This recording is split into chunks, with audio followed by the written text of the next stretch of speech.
This episode is brought to you by LinkedIn. Psst, healthcare pros, word's out, and it's too good to keep quiet. Look, LinkedIn is revolutionizing job hunting, making it possible to search by specialty, shift preference, and salary.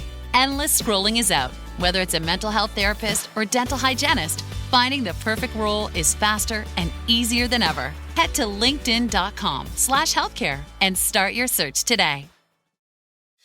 Hey, it's Paris. You know I love sparkly things, right? Like stars. Duh. And thanks to Hilton and AutoCamp, I just slept under them. Picture me, serving looks by the fire outside my luxurious Airstream, making s'mores with the kids, while a national park is our backdrop. The great outdoors meets Hilton hospitality. That's hot.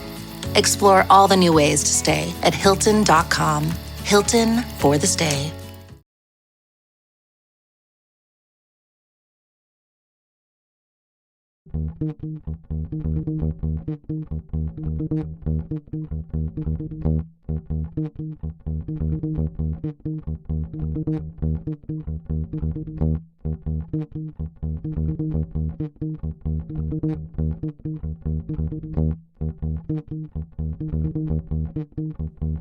Hello, my name is Damon Friedman, co-founder and president of SOF Missions. As a 20-year veteran within Special Operations, I've gone through many challenges due to my military service and time in combat.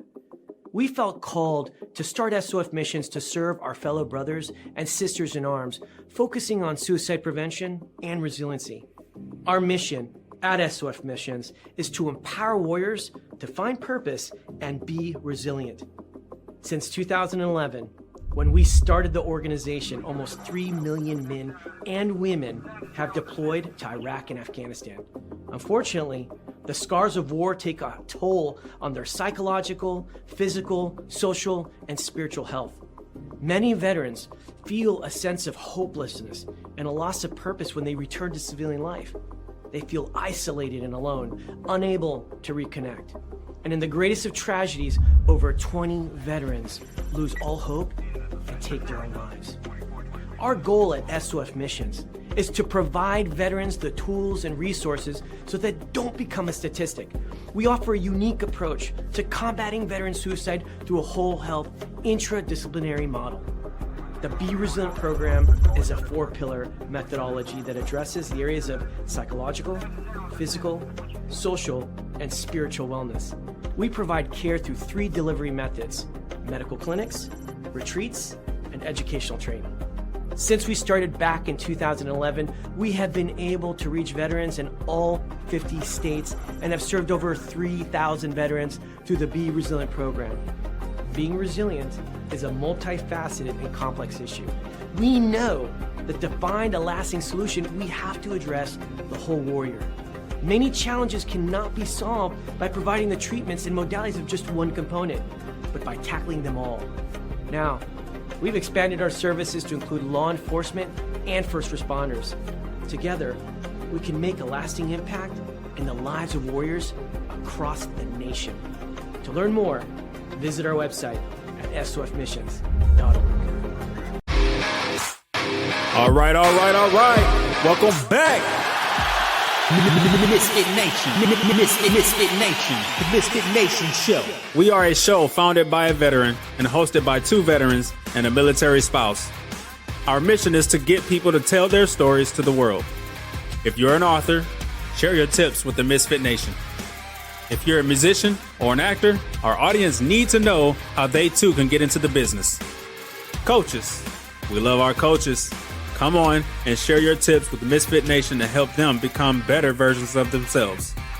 If you are a corporate leader or an entrepreneur, come on and show how you did it and how hard you have fought for success. If you are a veteran, first responder, or Gold Star family, we would love to have you come on and share your story with the Misfit Nation. We always have time for you. If you're feeling down, alone, or starting to see the darkness, stop. Think about those who are around you. You are not alone.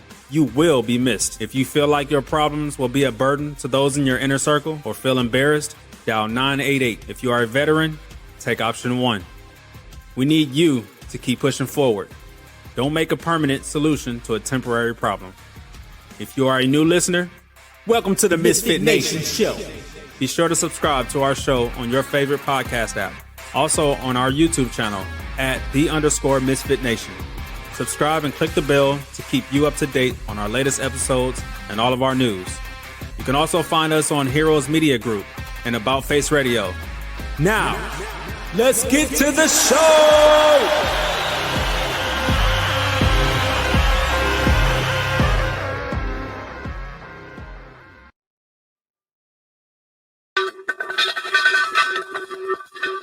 All right. Welcome to this special edition of the MisFitNation Show. Today we pause from our usual rhythm to reflect, remember, and honor. 24 years ago on September 11, 2001, our world was shaken. It was a day that tested us, broke us, and in many ways defined us. Each of us remembers exactly where we were when the towers fell, when the Pentagon was struck, and when the brave Americans fought back in the skies over Pennsylvania.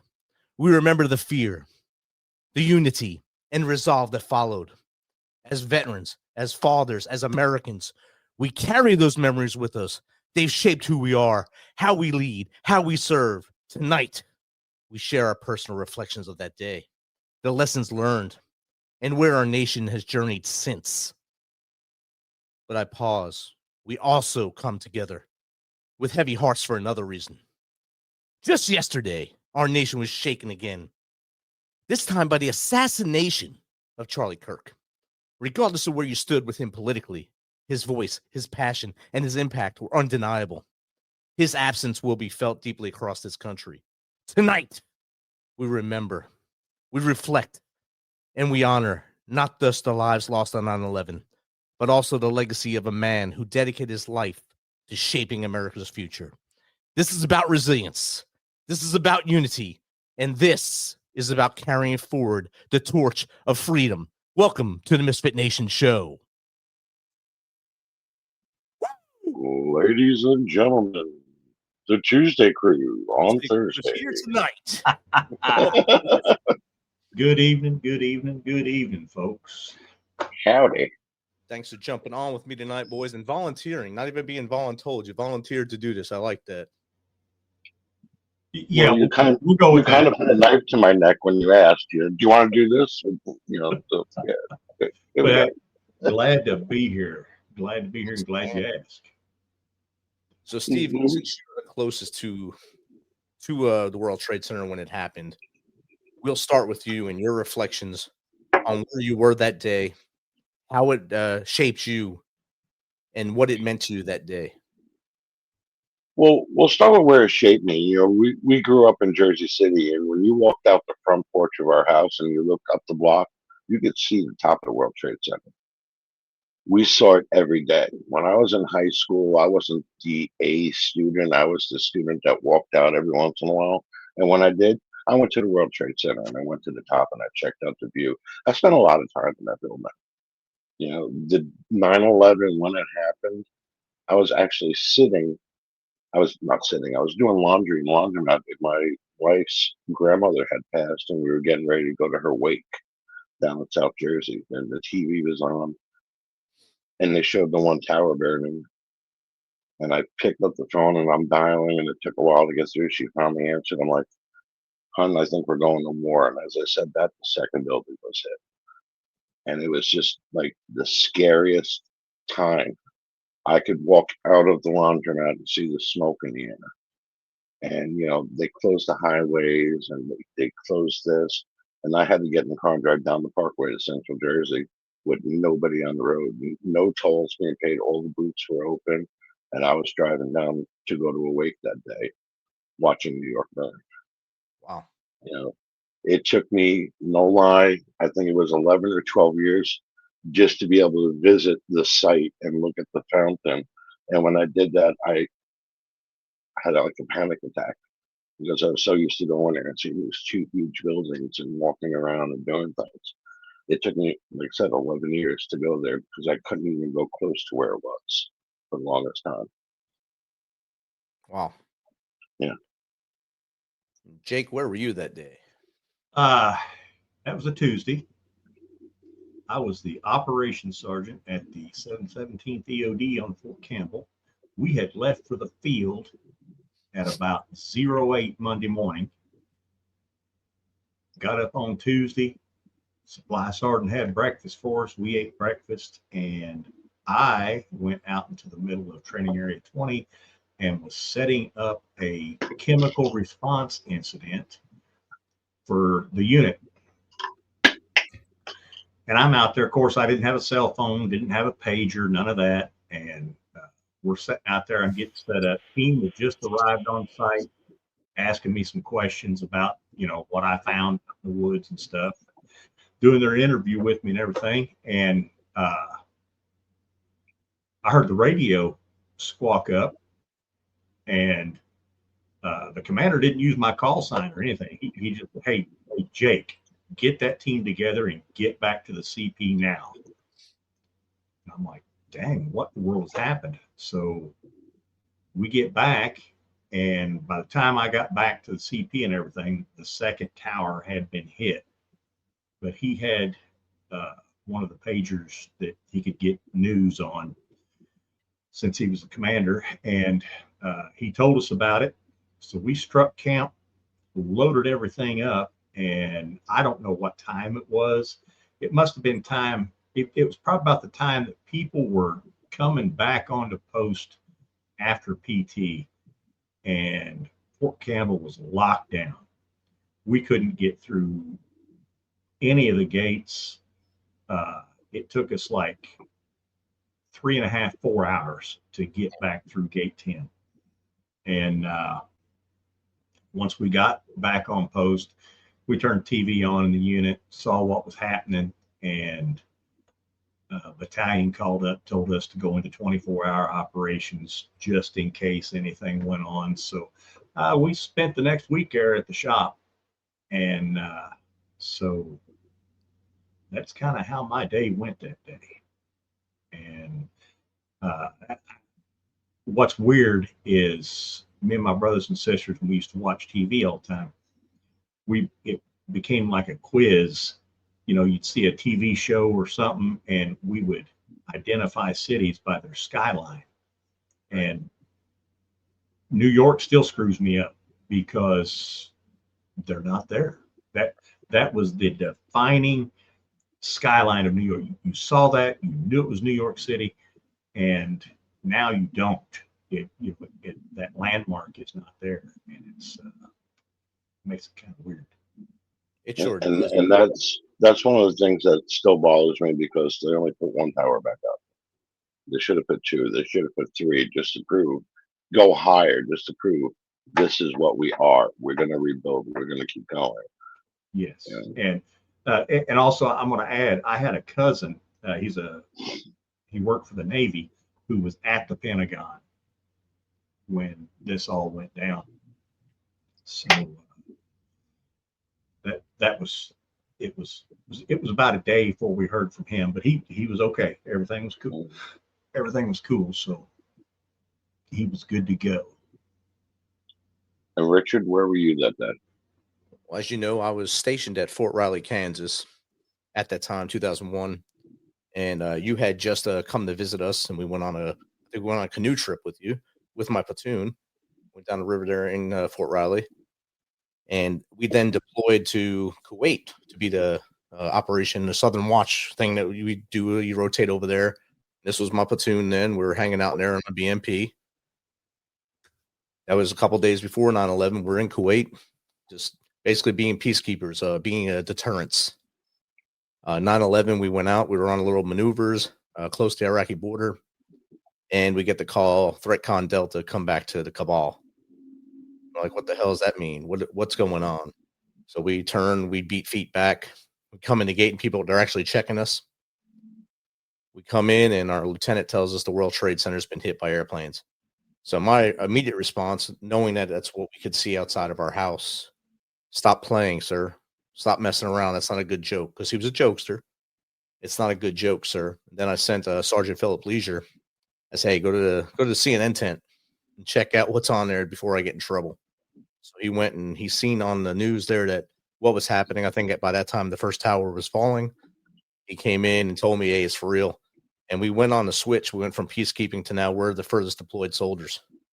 We're the most forward deployed people. We went from basically just having a fun Operation Southern Watch deployment to now we don't have ice cream anymore and we're getting ammunition. So things changed rapidly. You go from easy to hard. And at that time, just like Jake with no cell phones in the field, we didn't have that great communications you have now. You couldn't just reach back and say, hey, is everyone all right? So no one could reach back. No one can get in touch with us. It was weeks before we can actually talk to anybody to know what was going on. But our minds had to stay focused ahead of us. So our whole world changed in an instant, just like the whole world did. But ours, I think we were more into it like that fishbowl because we were in Kuwait when it happened. And then we got to see Fifth Group and everyone else start to come there and stage and go to Afghanistan while we were there.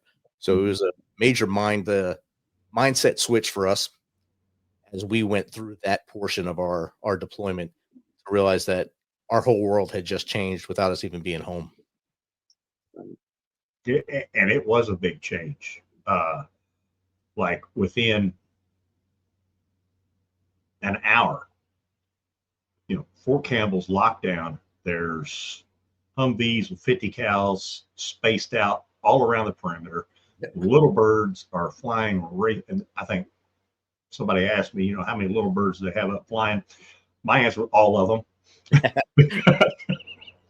And yeah, they were flying racetracks around Fort Campbell. And, I don't know how many incidents we got called to the gate. They checked people's trunks thinking that they were finding, car bombs, explosive materials, stuff like that. And, we didn't find anything, which was a good thing. But, they were on super, super high alert. That had to be hell for you guys to be constantly on call like that. I was sitting with my father today and he brought up the day and he was telling me how they told him to leave work because they were closing everything down. He goes to pick up my mother who worked at a hospital.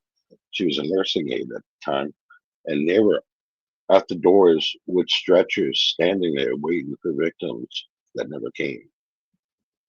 Yeah. They because they were in Jersey, they were literally a footstep away from the damn buildings. They figured they would get the rush. There was no rush. And if there would have been more, they probably would, because I know that they have a big mass casualty plan for that area, and what they can't handle in the city, they're going to bleed over to New York, or excuse me, to New Jersey. Yeah. And he said, the trip that normally took a half hour from Jersey City back to Bloomfield took them over 2 hours. And while they're driving, was the Whitpen Bridge, Rich, the drawbridge? What was that called? I think it's the Whitpen Bridge, yeah. The one that made the noise. He's driving over it, coming home to us, and there was literally hundreds of people walking over the bridge back to Jersey City because all transportation was shut down. They were trying to get home. Yeah. So he's in a car, and there's crowds of people walking over this drawbridge, which you never see because transportation was shut down. They couldn't get home. They couldn't get to their families, and they were trying to get back home. It was the most eeriest thing he's ever seen. Besides, I was going to say, that day it was a punch in the face for us, a kick in the teeth for the United States and the whole world, basically Western culture. Things you'd think would speed up, but everything went to slow motion. Yes. You had to react in different ways to how to do things. And now I'm no longer just being able to walk to the chow line. I have to account for all my guys, make sure they all have the right ammo, make sure everything's going, and everything slowed down until we did our rotation back. And it was really weird to come home and see the things at the gate, like you were talking about earlier. Now, Fort Riley used to have a highway go right through it. You can't do that no more. It's locked on both ends, and you have to guard those now. So it was crazy to go back to Fort Riley and see that, and then get put on those gates within a month after coming home as duty to check people coming into the gates as a reward for coming home. So it was really wild. Yeah, it was. Things changed, definitely. It used to be, well, you've been around long enough. If you had that sticker on your windshield, you just drove through the gate. check an ID. They didn't do anything. And we pulled up. We was in an LNTV. Generally, well, now they've kind of laxed off a little bit. But if you was in a military vehicle, they waved you right through. They stopped us, made everybody in the back of the LNTV hand out their ID cards, checked faces, did all that, and then we went to the unit. And yeah, it definitely changed. And you know what's weird, and Rich will vouch for it. We grew up, like I said, in Jersey City, and we were right next door to the Path Plaza. So all you heard was trains running all night long. And after a while, you just didn't hear it anymore. Mm-hmm. You know, 9/11 happened, and the planes hit the towers. I sit between Newark and Teterboro Airport. After that day, every time I heard a low-flying plane, I started to shake, and I had to look to see what was going on. You live in the area, you just blank it out, then all of a sudden it's the loudest noise you hear. Oh yeah, we had two teams out on VIP missions that were like far away, and they had to end up getting rental cars and driving home because they couldn't fly. Yep. That's fun from a VIP too. Well, what they did was they ended up, they flew on the car plane back to Andrews and then got a car in DC and drove back to Fort Camp. That's a good ride. That's a real good ride. Oof. Well, yeah. So, a lot closer than where they were. Yes, definitely. I mean, within an instant, within 2 hours that day, we lost almost 3,000 Americans. In basically 3 plane crashes or 4 plane crashes, 3 hitting targets, 1 missing their target, thanks to the brave Americans on board who followed. I think his name was Bremer, who jumped up and said, "Let's go," and they went and did it. But 2,977 total victims, not counting the Hodges that were on there who did this, and they unalived. If you add them, it's almost 3,000 exactly. But that's not counting all the countless who have died after who responded. Yeah, the cancer, the suicide, all that stuff, and there's old firefighters and police officers now that that are passing away or having a lot of health problems just because of all the toxins that they breathed in down there. And, I can say that it changed my life. It did. I spent just over 3 years over there in the Middle East because of this. It changed me forever. I'll never be the same. But, these guys, they have to live with that pain of, the cancer or, whatever they got. They have to live with that every day. And that's just bad. The people that worked there, even in '93 when they had the bombing in the garage in the base. Yep. I had friends that worked there, and they were never the same. '93, then on 9/11 when it happened, they just became totally different people. You couldn't recognize them. You couldn't even talk to them that time because they were just so the PTSD just ate at them from being there and seeing this happen right where they were. And again, we all became one in the country the day after, and here we are almost a quarter of a century later, and you see how much things have changed. People still remember. They still put it on TV, but it's not the way it was on 9/12 on that year. That's an anomaly of the last 25 years, really. What happened on 9/12, so probably almost Christmas that year. I remember coming home from Kuwait and then going home on leave because I wanted to see what happened. And as we were driving up, I think it was 78, coming up there, you see the flags across all the overpasses, right? All the American flags, and people were so America, America, America. But then I come back, I think the next summer, and flags are gone, and it's hey, F you, whatever. Who cares what's going on? Who cares what's going on? It's back to the Jersey attitude. But yeah, and that's something that growing up in the Midwest, that's something that you always saw. I don't know. You always saw that patriotism. It might have got a little stronger during 9/11, but after 9/11, but the patriotism in that part of the country is just, it's unbelievable. It still is today. And it's something I'm kind of proud of. It's good. And You see it a lot more in the Midwest and the South, of course. South, you see it a lot more.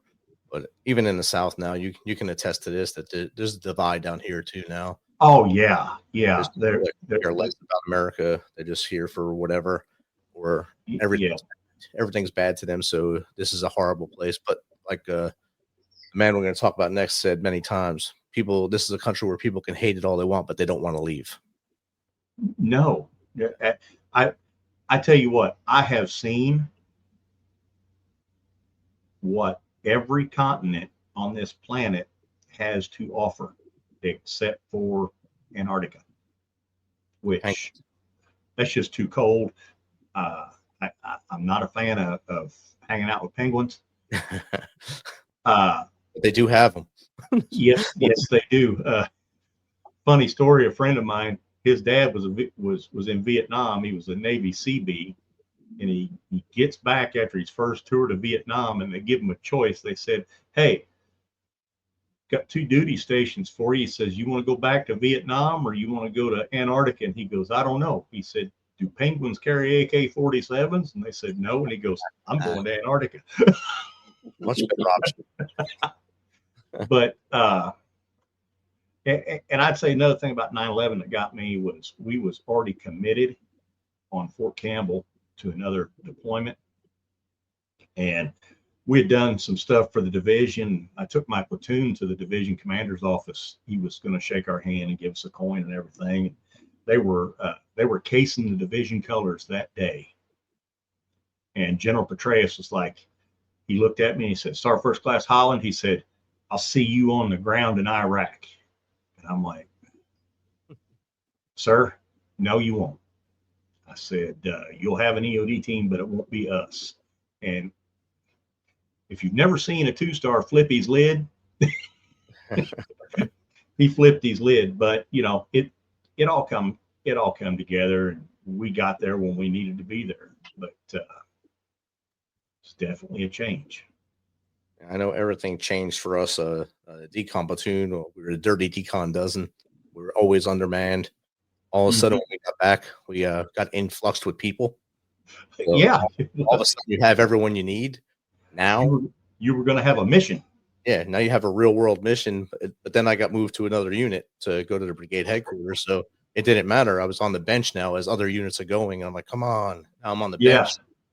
But get me in a fight. Put me in, coach. I'm ready to play. And it wasn't until 2003 I got to go back and go with a purpose. And in the movie 12 Strong, about fifth group in the horse soldiers, they say nothing is more lethal than a person with a mission, with a reason to go fight. And everyone in my unit in 2003 that went back to Iraq had a reason. We had a reason and an urge to go fight. And it was a very lethal year, 2003 to 2004 in Ramadi. Oh, yeah. When we ended up getting there in early 2005, it was game on. And it's definitely having that purpose to do that really fires you up, and knowing that my whole family was right across the river. That just egged me on in 2001 when it happened, and it kept me fired up for 2003, 4, 10, 11, and 12 when being deployed.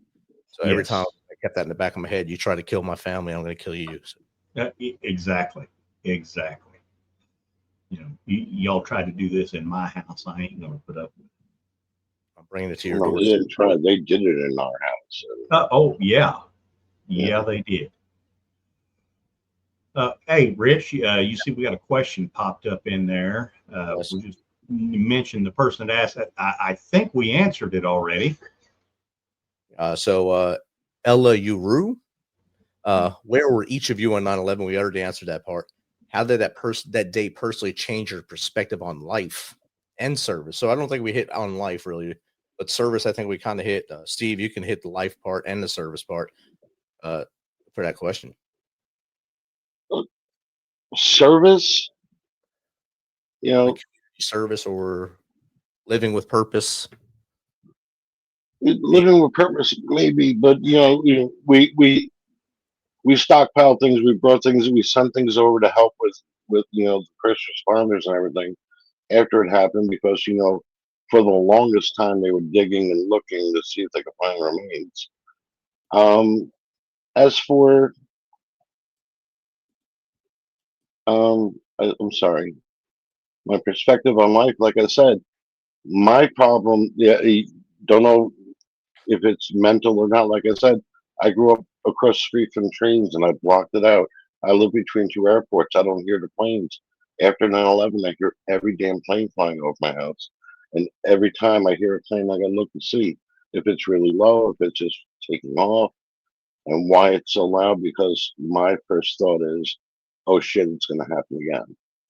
Here we go again. Yeah. Yeah, and I tell a story all the time. My wife's uncles were in the Naval Academy. They made a park in South River, New Jersey for them. And the day they commemorated the park, her cousin and his general flew F-18s over it. Wow. What they didn't do was let anybody know they were doing it. So they did a flyby, and they did that flyby, and 5 towns lit up 9/11, calling in saying, we're being attacked. They landed the planes in Jersey. They drove up so we can go to the bars afterwards, so they could actually see the park. Then we went to the bars, and they still had their jumpsuits on, all the patches ripped off, and they had people cursing. Was that you that did that? I shit my pants, or I did this. And they're like, like I said, they had their suits on, the jumps, and like, no, we're just painters. We just wear this things. We were working. They had to push it to the side because they did not get permission to do flyby, but everybody had the same reaction. 2 low flying jets, 911 was lit up, crazy, as they did the flyby for the opening of the park. And that's how the mindset is now. That was a couple years later, and it's still, like I said, 2 airports on either side of me. I still get that little jump when I hear a plane flying around. And that comes from, that's the PTS that's involved with that trauma that you guys got. You had to witness it and see it from afar and not be able to do anything about it. Right. It's like being locked in a box and watching your friend get killed in front of you, like what happened in Sons of Anarchy. You can't do anything about it. So now that trauma's in you, and you can't physically do anything, but your mind is saying, "Wah!" And now when you hear the airplane, it's oh man, here we go again. Here we go again. That box is getting closed on me again. What am I gonna do? What am I gonna do? What we can do is you can go outside. You can go outside. You can scream at your top of your lungs and say, "I'm alive," and do what you can and build your communities. And that's what you can do as to get back at those folk. Yes.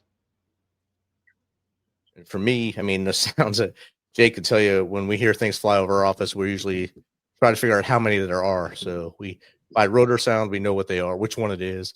And then how many? While you were there, we told you to go outside, see the flyby of Apaches before you even knew there were Apaches out there. So we kind of know all that stuff. And in Ramadi, when we were in the middle of a firefight and things were hell, B-1 bomber came through and did a flyby doing subsonic. And that's the best thing in the world to ever hear. Hear that thing break the sound barrier and just see all the people that you're fighting now all of a sudden disappear. Say no, that the wrath is about to hit them. Yes. So I love the sounds of jets. I guess I'm opposite from you because I didn't see that portion of it. I seen just what the good they did for us. That, the sound of that A-10 belching all over everybody. Yep.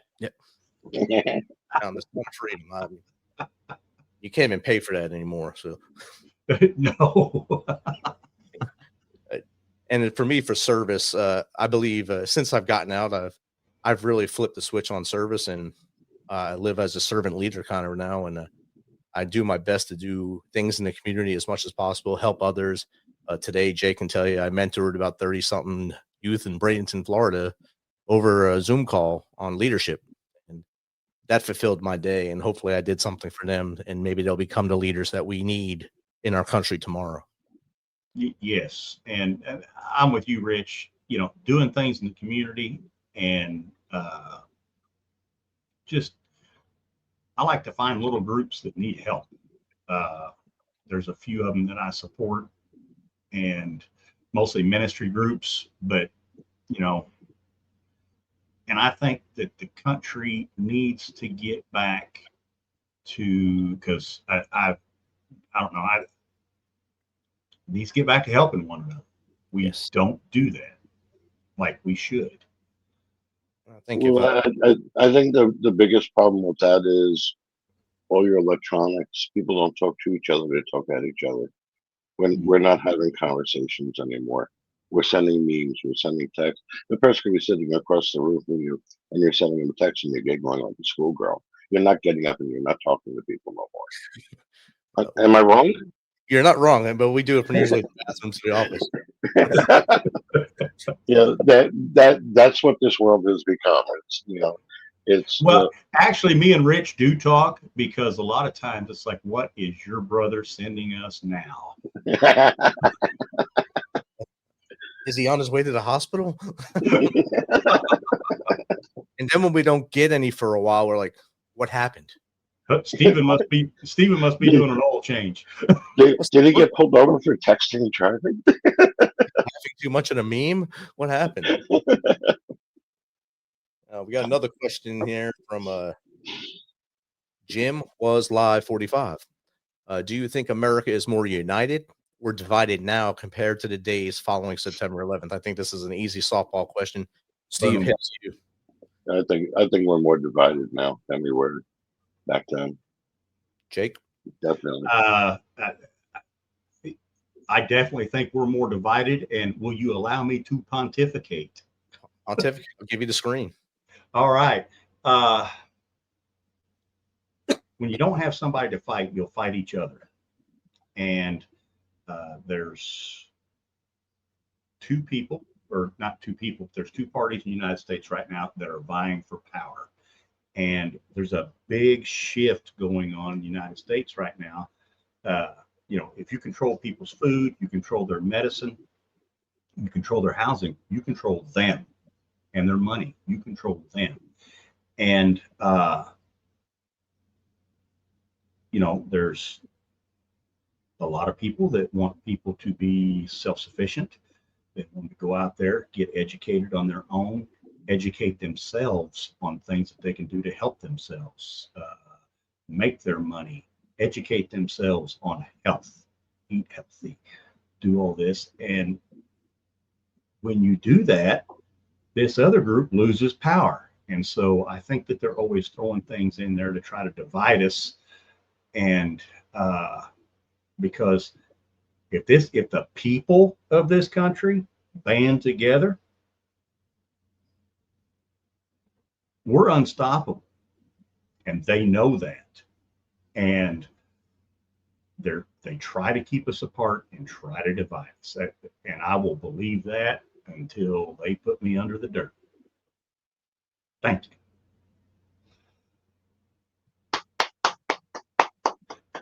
Hey. And I agree with you there that the two parties are trying to pull us apart, and then the two parties have media wings, just like any other organization. They have media wings that are behind them, and those media wings have the people that are glued to that box. Mm-hmm. Every word they say, and it's their view on what is being done. So if man A listens to TV B, TV B is telling man A what to do. And if man C is watching what TV D is telling him what to do, TV D is telling me to hate man A.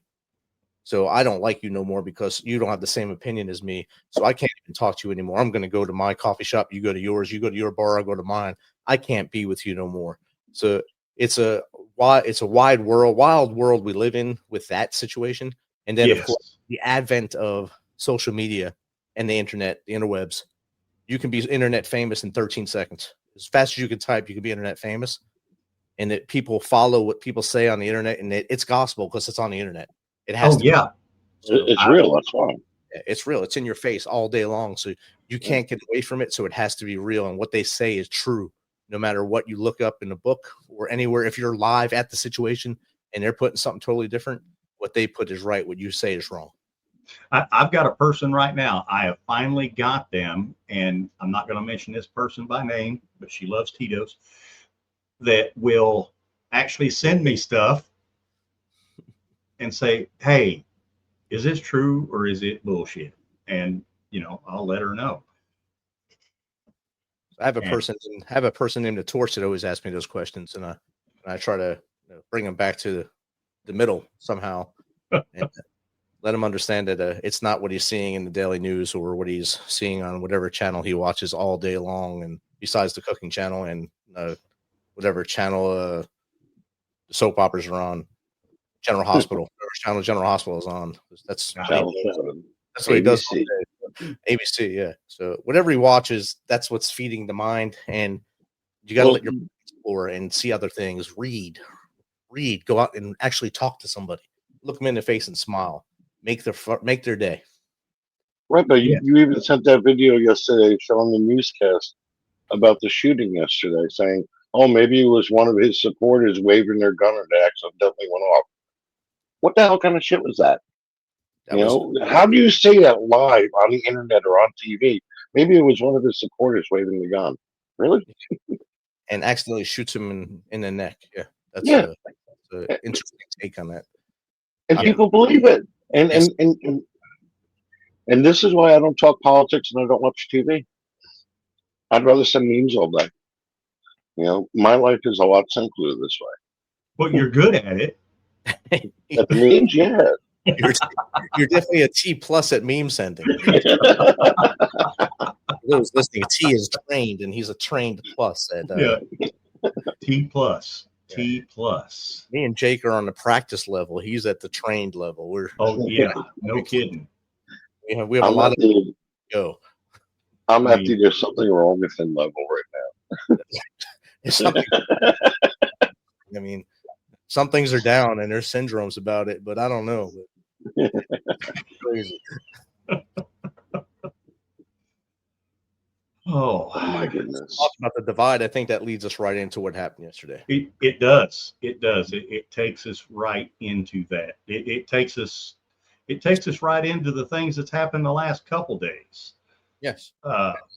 Across, and I can go. You can go back 6 months really, and say the things that have happened the last 6 months with the senator and her husband in Minnesota, who were killed because of political assassination, because their views changed from what the majority was thinking of, and didn't like that. That's what we were told. We don't know if that's the truth, of course.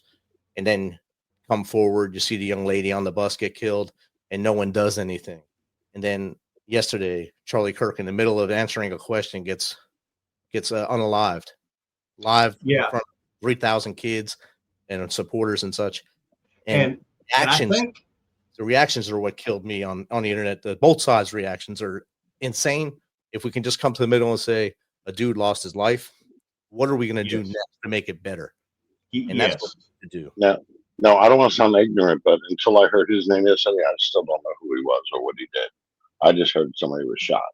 I heard he was an activist. And, okay, I never until yesterday heard that name.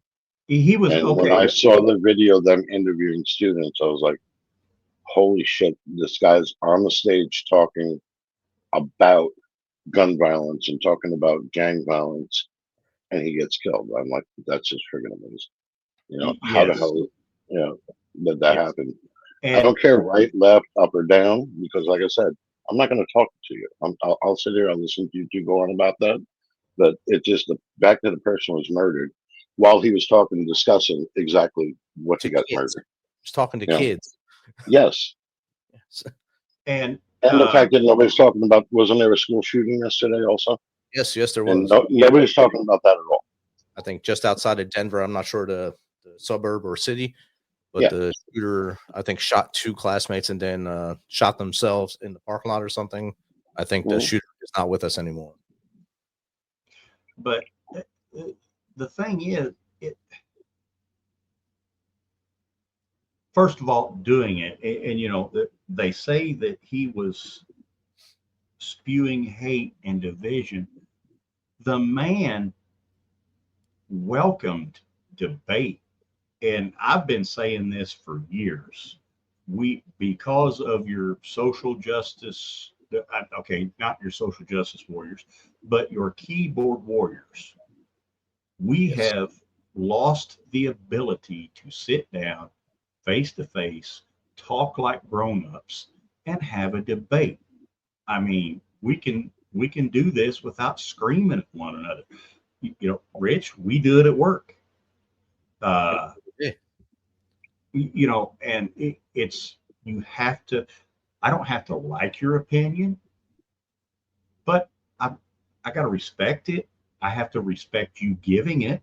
Yeah. I may or may not agree, but and somebody said something very, very that really kind of hit me in the head here. A conservative will hate your opinion or dislike your opinion. A liberal will hate you for your opinion.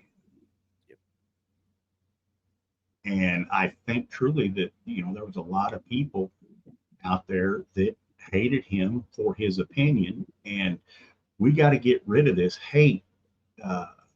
You and I both, Rich, we've seen enough war. We've seen enough hate. We've seen what it does to young men and women, to kids.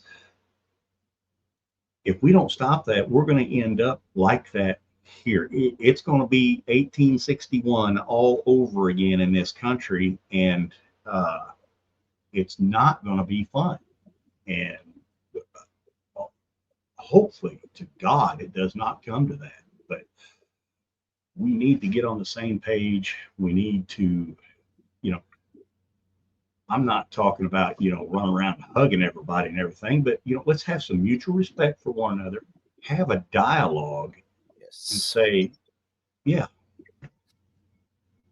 This is what I think.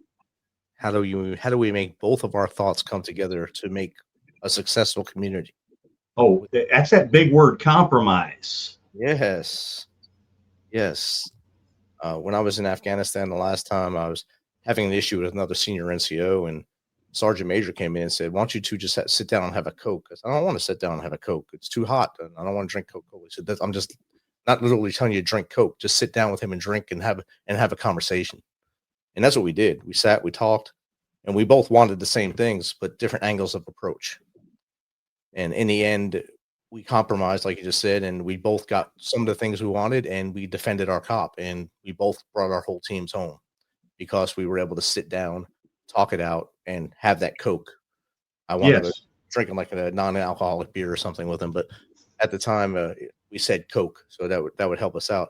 And I think if we just do that in our communities, if you have a difference of opinion with your neighbor, don't shoot him. I mean, that's the fucking last thing you should do. Yes. Sit on the porch and talk the shit out. Maybe yell at each other, and then tomorrow have a barbecue. Remember, exactly. That I was going to say. I go and they're all high this and high that, and I just drink my beer and I shake my head and let them get it out of their system, and I move on with my day. I'm not going to argue with them saying you're an idiot for liking this or you're an idiot for liking that. I'm going to just shake my head and agree and okay, all right, and just move on with life, because otherwise you don't have friends. You can't sit there and say, I hate you because you're this, I hate you because you're that. I hate everybody, but I'm going to let you talk. I'm going to let you get it out of your system, and I'm not going to argue with you about it. I don't believe what you're saying. I'm not going to say, all right, you're an asshole, whatever, and just walk out on it and say, okay, get it out of your system. I'm not going to go on with my day. Take it back to the old days when we was in school, back when nobody had a gun. You had I had a guy that lived down the road from me. We were a year apart in school. We used to wear one another out. And one day I had a belly full of it, and I said, come on. And he says, all right, let's go. We had it out. And now I can call that guy for anything. If I need something, but after that, we were inseparable. We shouldn't have used our fist to hammer everything out, but we did. And we ended up figuring out, hey, we can get along. but and now we talk things out because that stuff hurts too bad anymore. Well, back when Richie and I were growing up in Jersey City, we had problems with friends. We'd fight all the time. After a while, what they did was took us down the street to the Lawrence's house. They set up a ring, they put gloves on you, and you worked it out of your system. The next day, you're outside playing. Yeah, But they yeah, put you in a ring and said, get it out of your system. It's done. Move on. yeah. And that's what we did. And if You know, you and we shouldn't perceive, or anybody in this country should not perceive another American as the enemy. We're both on the same side. We both want three things. Okay. We want, life, liberty, and pursuit of happiness.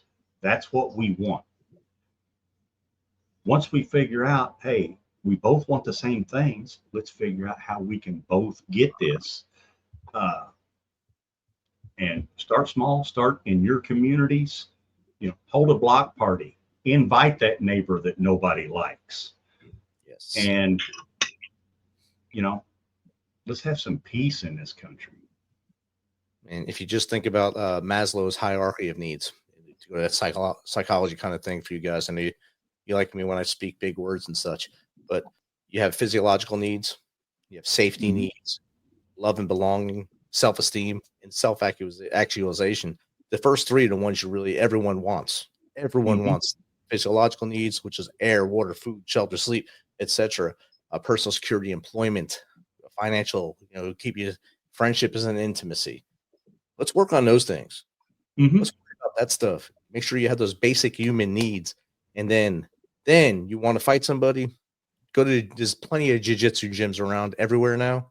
Yeah. Go roll around for a while. You'll get tired. 3 minutes, you'll be tired. And then you'll say, let's go talk this out because I can't do this no more. So I'm going to have a heart attack. Because most people are behind that keyboard all day. And if they go outside, something bad will happen to them anyway, because the air will hurt them in their lungs and such. But go outside every day, move your body, talk to you.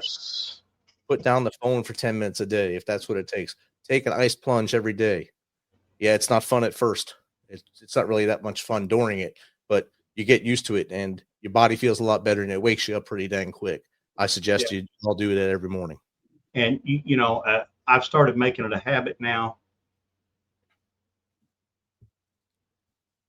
An unsolicited smile to somebody, an unsolicited hello, a please, a thank you. Those clerks in stores, they wear name tags for a reason. When they wait on you, call them by their name. Show them that you see them.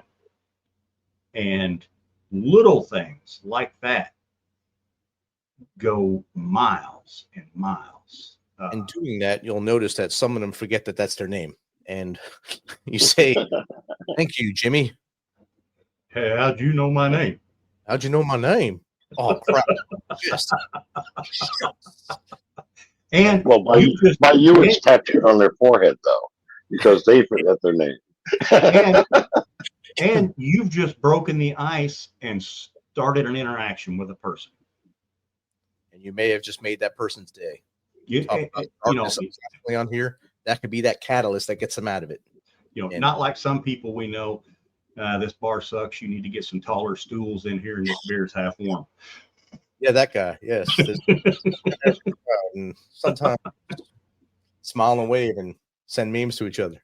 Yeah, but that place they put in the taller tables for him, didn't they? Isn't that what you said? They did. Oh, so this is not the first time you've heard this story. No. Gotta have them. But I think moving forward, to keep the legacy of the conversation alive, we need to go out and interact with our neighbors. We need to get out and interact with our communities. If you're so worried about what's going on in Washington, D.C., move there. Move to Washington, D.C. Become a politician. If that's what you want to do, you want to shave your head because your hair is falling out because you're so stressed every day where your money's going to come from, who's going to pay you to say something for them, go to D.C. and worry about that. Until that time, I challenge you to clean your community, clean your own house, clean your block, and then move forward. You'll see more wins there than you'll ever see at 1600 Pennsylvania. Affect the changes you can affect. And And for God's sake, Facebook and Instagram do not fix your problems. I'm on groups. Rich, you're on groups with your people in your area. I'm on groups with people here in Bloomfield, and it's, oh, I have potholes. Oh, I have this, and I have this problem. And what are they going to do? And I look at them and say, well, go to a council meeting and talk to your councilman and find out what they can do. Facebook isn't going to fix it. Facebook is not Jesus Christ. He's not going to say, ooh, let's turn this into this. No, get out of your house, talk to somebody, and see if you can fix the problem. You know, internet's not going to fix your problem. You know, we're sitting here, we're talking. This is great, but we're not fixing the world. Maybe somebody's listening, but it's not. It's not going to answer every question. You got to get out and you got to talk to people. There's a whole bunch of people on Twitter right now listening to us. I wish they would come to YouTube so we can actually interact with them. I can't see what they're saying on Twitter right now. So if you come to YouTube, and that's at @the_MisFitNation on YouTube, we can interact with you. So I'm sure that everyone that's on Twitter right now could really jump in on this conversation. Oh, I'm sure they could. That's like, I'm surprised that our. I'm surprised. Yeah, see, I still can't comment on YouTube. Anyway. I'm surprised our phone number's not up there. I forgot to put it up, actually. Yeah. Since it was put it up. Good call. Oh, Jake wants you to put his phone number up there so they can call him personally. It's the same phone. No, I'm not going to do that. There you go. There it is. Yeah. Hey, folks, if you'd like to call in, call us at 202-813-9379. And we'll get you on it. Tell us what you think about, division in this country, some of the hate that's going on in this country, how we can fix it. And like Rich and Stephen both said, fix it on a local level. Affect the change that you can affect. I talked to a guy the other day. Just yesterday, I saw him. I used to interact with him quite a bit before I left an organization that I was in. And I said, what are you doing now, man? And he's running a Christian-based recovery center in Princeton, Kentucky. He started a jail ministry. And I'm like, that's you? Because I knew it was there. And he goes, yeah, man, that's me. And I'm like, right on. And he is not the person that I was seen doing that, but he's affecting change in his community. And, it's those little things that we do. Definitely. It's the little things that mean the most. I don't know. Across the bottom right now, you see two hard things. Nothing we're saying is that extremely hard you have to do. It's little tweaks to make your community better, to make you feel better every day. But one thing that Charlie was big on, Jake is big on, we've had a lot of guests in the recent past that are big on, is faith. You got to have faith in order to make things work. You may not be the biggest believer in anything higher than a higher being, but there's something you believe in. Something makes things happen. Have faith and find your way through faith and find your purpose in life. And if your purpose in life is to make things better, I'm sure your neighbor wants to make things better too. Get together, talk to each other, and make those changes. Yes. And I'll expand on that a little bit, Rich. Faith is the cornerstone of my life. God's going to take care of it. And if he don't want me where I'm at right now, he'll tell me. He will lead me and tell me where I need to go. And,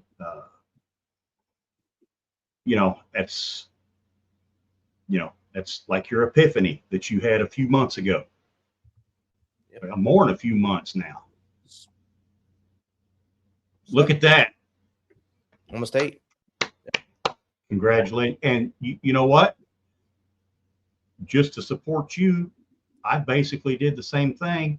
And brother, I got to tell you, I feel better. Yes. I feel 100% better. My body feels better. My mind feels better. And yeah. I mean, you're still doing those other bodily functions that you used to do, but I mean, at a lesser scale, I think, though. You're not running in anymore. It's kind of a slow jog. Oh, well, yeah. But, just so everyone knows. Those are deviled egg incidences. Those are. When you eat as many pickled eggs as I do, that happens. A whole tray of deviled eggs on top of them. It doesn't help anyone or anyone in the office. I haven't had a good pickled egg in a while. I got some pretty good pickled eggs. All right, Stephen, I'll give you your final thoughts.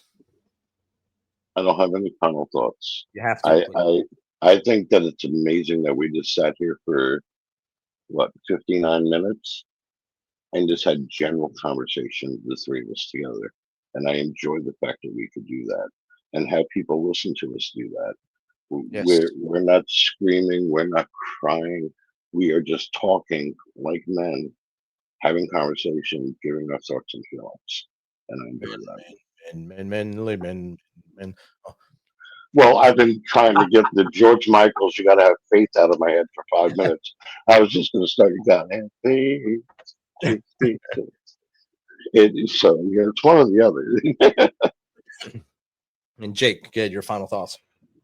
First of all, I want to thank everybody that come in and joined us tonight. We love you. Without you, we wouldn't be here doing this. And like I always say, if you're out there, you feel in the darkness, punch in that 988. If you're a veteran, hit option 1. If you don't want to talk to them, email one of us, send your phone number. We'll call you. We'll talk. And tomorrow's going to be too beautiful of a day for you not to be in it. And I love each and every one of you. Amen. Thank you, boy. Thank you, Tuesday crew, for joining the Misfit Nation tonight and hanging out with us. And as we leave, I'll leave you with my final thoughts. Tonight, we've talked back through the memories of September 11th, a day that forever changed our nation and each of us. We remember the lives lost, the heroes who stepped forward, and the resilience that America carried through its darkest hour. We also reflected on the sudden heartbreaking loss of Charlie Kirk. Whether you agreed with his views or not, there's no denying the passion and impact he made in shaping conversations about our nation's future. His voice may be silenced, but his influence and ideas will carry on through those he inspired. As we leave you tonight, let us carry forward the lessons of both 9/11 and the legacy of Charlie Kirk. That freedom is fragile, that unity is powerful, and that each of us has a role to play in shaping a better tomorrow. Never forget where we've been, never take for granted where we are, and never stop working towards where we can go together. Thank you for joining us on this special edition of the Misfit Nation Show. Until next time, stay resilient, stay united, and of course, stay Misfit strong.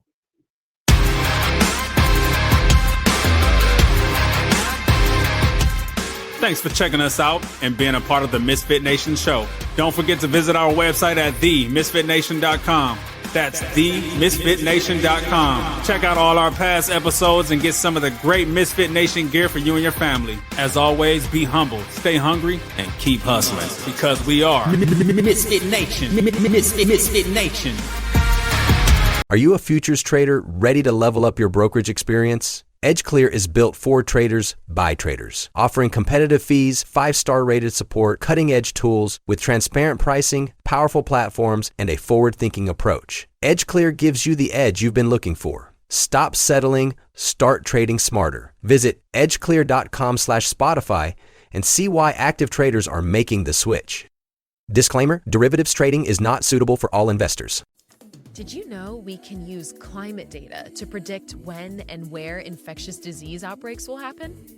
This is just one of the many things we'll be learning about in Season 3 of When Science Finds a Way. I'm Alicia Wainwright, and I'm really excited to share our new episodes with you, from making healthy food sustainable to improving global access to vaccines and getting the arts on the global mental health agenda. Listen to Season 3 wherever you get your podcasts.